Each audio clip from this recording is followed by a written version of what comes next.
going to delete him though because we don't want him there. So I hit the sphere tool, circle tool again. So I'm going to hit up before I do this, because if I just guess where it goes, it sometimes wants to snap in the wrong direction for where we want as you drag it over objects. So to lock it in place, I hit up because I want to use it in this direction. I go over the origin and let it snap onto that, and then I click, and then I drag out a circle. So I want the circle to go a little bit more past the our design. So I'm going to hit spacebar again, get back to this. I'm just going to orbit that a little bit more. Okay. So now what I'm going to do is a tool that is not in the toolbar, which you can edit and you can put it in here, that is really useful, is this tool which is called Follow Me tool. Okay. So what this does, it makes faces follow the direction of certain lines. So what I'm going to do to make our wine glass is we're going to click on these faces, and I'm going to just drag him out to here. So what essentially it's doing is it's going the whole way around this circle, but if you just go to the end point and click, it does it on its own. So we're making that shape go all the way around this line to make a 360 object. And we're going to click on the bowl now and do the same for him from this. Okay. So at this point, I'm going to hit the space bar. I'm going to click this outer line of the circle so we can delete it. Okay. So there's like the start of our wine glass. So I'm going to hit back into our front view. So I don't quite like the proportion of this top section. So what I can do is I can select this whole part. No, didn't select. There we go. And up here we can use the scale tool. So if you click on that, the shortcut I believe is S. Let me test that out in a second. So all of these 4 points help you drag an object in whatever direction you want. Okay, but what's bad about doing this in the front view is that you can't actually see the full scale box. So if we do it from this angle, hit S, there we go, it was S for scale. If we want to move things uniformly, we want to use these central points to drag it from. So if I click that just to make it a little taller, that does it uniformly. If I do it from this edge, it kind of pulls it off, and as you can see in the middle there, it does kind of terrible things. So I'm just going to go back to the front view again. Okay, that looks a little bit more in proportion. So we'll carry on with this wine glass. So that's like how to really basically put a wine glass together, or a symmetrical object. So as you imagine, you know, your creativity can run wild. The arc tools, the pen tool or pencil tool, you can draw whatever shape you want, and then you can rotate it around this central axis and create a 3D object. So, you know, I was doing that pretty slow, you know, explaining where all the tools are and stuff. But, you know, imagine if you're just doing that click, click, click straight away. So what's really good about learning these shortcuts is it makes you work 10 times faster. So if every time I was working, like I had to go up here, click something, come back, click, click, it's just exhausting, and it's really slow. So we're at this stage now. We have our wine glass. I'm pretty happy with it for the moment. But there's different views in which you can look at this in. Okay. So, but before we do that, just to show you the copy and paste tool, you can, you know, drag the whole thing, copy, paste. We have 2 wine glasses. You know, we can make a little set of them. So when you're like lining things up like this is kind of rogue what I'm doing, just throwing them on there. You know, you can be a lot more precise. So we can go to our top view, and you can see, look, they're all out of sync. So we're just going to select them, click our move tool, lock it to the green axis, which is left, just to drag that. So if I was going to be really precise, I could snap to the center of those, but this is just for the purpose of having a few more here at the moment. Okay, I'll just put these in a row. And the thing that's also great about this, there's loads of tutorials online for how you use this program.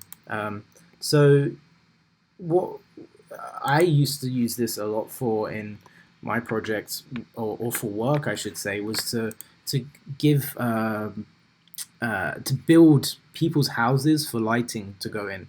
So we had our products that we would make kind of as a stock drawing, the same way like if we saved one of these wine glasses, that was our design. So if someone was like, hey, I want to see how 100 wine glasses will look on my table, and they gave you the blueprints of their living room or something, or dining area, you could be like, oh yeah, this is what 100 wine glasses look like in your kitchen or whatever, and it would be kind of manic. But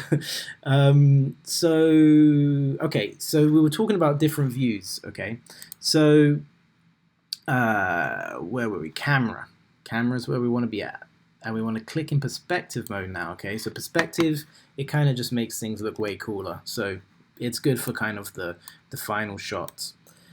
So we've got our 4 wine glasses, and we're in this. So either what we could do, if we were doing this as like for a client or something, I would personally build an environment around this and put these in it, because it looks way nicer. But we're just going to have a little play on here just for the end of this tutorial. So if you click view, there's all these other options. Okay, so edge style literally talks, these two that are selected are these lines around our shapes. Okay, so if we click these off, you can see it's starting to make the object smoother, and that off as well. So by not having those lines already, it starts to pick up some of the kind of natural shadows the program uses to give these a 3D look. So we can take that further. So that was just the edge style. So whenever you're working, you really do need these on, otherwise it just gets crazy. So face style, this is actually really important. So you have X-ray, okay, which is so you can see through things.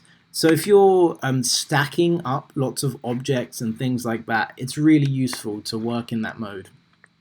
But if you like the visual of what the X-ray mode does, so at this point we're just trying to create different like 2D images of the same like setup. Okay, so before you start exporting stuff, make sure you're happy with your view. Okay, so zoom in maybe a little more, get to here. Okay, we're just going to orbit a little bit and pan, because this is essentially what our final image is, the form of it would be, for instance.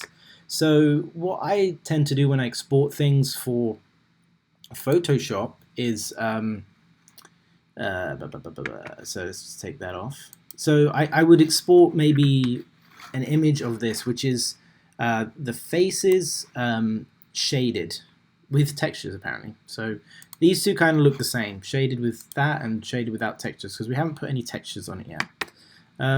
You also have wireframe, which the minute doesn't show much because we've turned all our edges and lines off. So if we put our profiles back on, we get kind of this wireframe of the objects. So this is kind of useful for if you start playing around with the colors and you're trying to make things transparent and you want to just like drop in a really light outline of the object. So sometimes in the past I've used this particular image to put on top of some of the shaded ones with what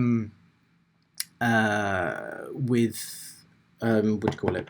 With the shaded ones underneath, and you drop it in Photoshop and you change the opacity. So we're just gonna for now do shaded, okay, and then we'll take those edges off. So another thing that makes this help look 3D is we have this shadows right here. Okay, so you click shadows, and instantly it drops these shadows onto the pieces. So this also helps with, you know, contributing to it looking a little bit more realistic, and so you can really visualize what you're getting at. Um, so what is great about this window though is you can click window. Um, there's a shadow window as well, this little guy. And what he can do is you can change the time of day and the season to get whatever kind of shadows you want on there. So, you know, this is it kind of going throughout the day. You know, if we want those long summer shadows, we can do that and mix around with what's doing it. Um, so it's just a matter of playing around with what time of day you want it to be, and how you want that to look. So say we're happy